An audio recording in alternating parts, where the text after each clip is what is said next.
இப்போது குருமா குழம்பு செய்கிறதுக்கு பட்டாணி, காபூல் கடலை, கலக்காய் எல்லாம் மிக்ஸ் பண்ணிவிட்டு ஊற வச்சுருக்கிறேன். அப்புறம் உருளைக்கிழங்கு ஒரு 3 எடுத்துகிட்டு இருக்கிறேன். அப்புறம் இதுக்கு தேவையான மசாலா ஐட்டம் கொத்தமல்லி, தேங்காய், பூண்டு, இஞ்சி, வெங்காயம் 1, தக்காளி இதெல்லாம் மிக்சியில் போட்டு ஆட்டி வச்சுக்கணும்.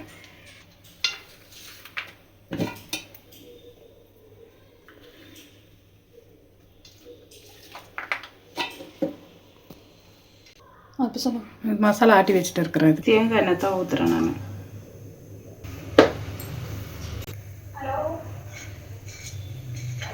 இதில் எண்ணெய் காஞ்சதும் பட்டை, லவங்கம், ஏலக்காய் இதை போடுறோம். அதுக்கப்புறம் கறிவேப்பிலை.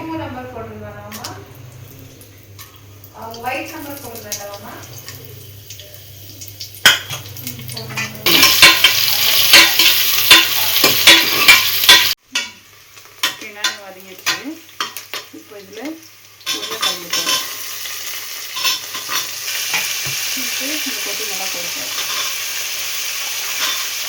இதெல்லாம் மிக்ஸ் பண்ணிவிட்டு கட்டி வச்சு மிளகாத்தூள், தனியா எல்லாம் மிக்ஸ் பண்ணி வச்சு எடுத்துருக்கோம்.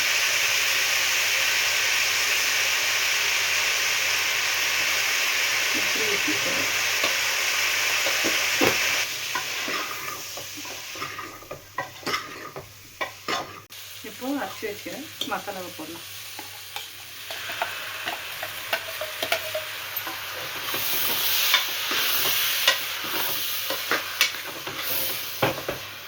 இதுக்கு தேவையான அளவு தண்ணி மிக்ஸ் பண்ணிக்கணும்.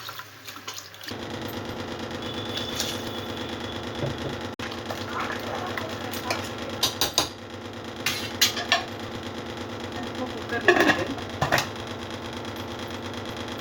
விசில் போட்டு 4 விசில் விட்டுட்டு ஓப்பன் பண்ணி காட்டுறேன். திருப்பி சொல்லுங்கன்ட்டு. விசில் அடங்கிடுச்சு, எடுத்துட்டுக்கிறேன். ஓப்பன் பண்ணுறேன்.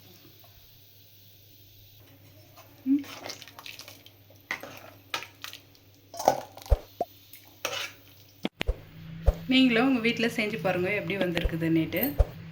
செஞ்சு பார்த்துட்டு கமெண்ட் பண்ணுங்கள்.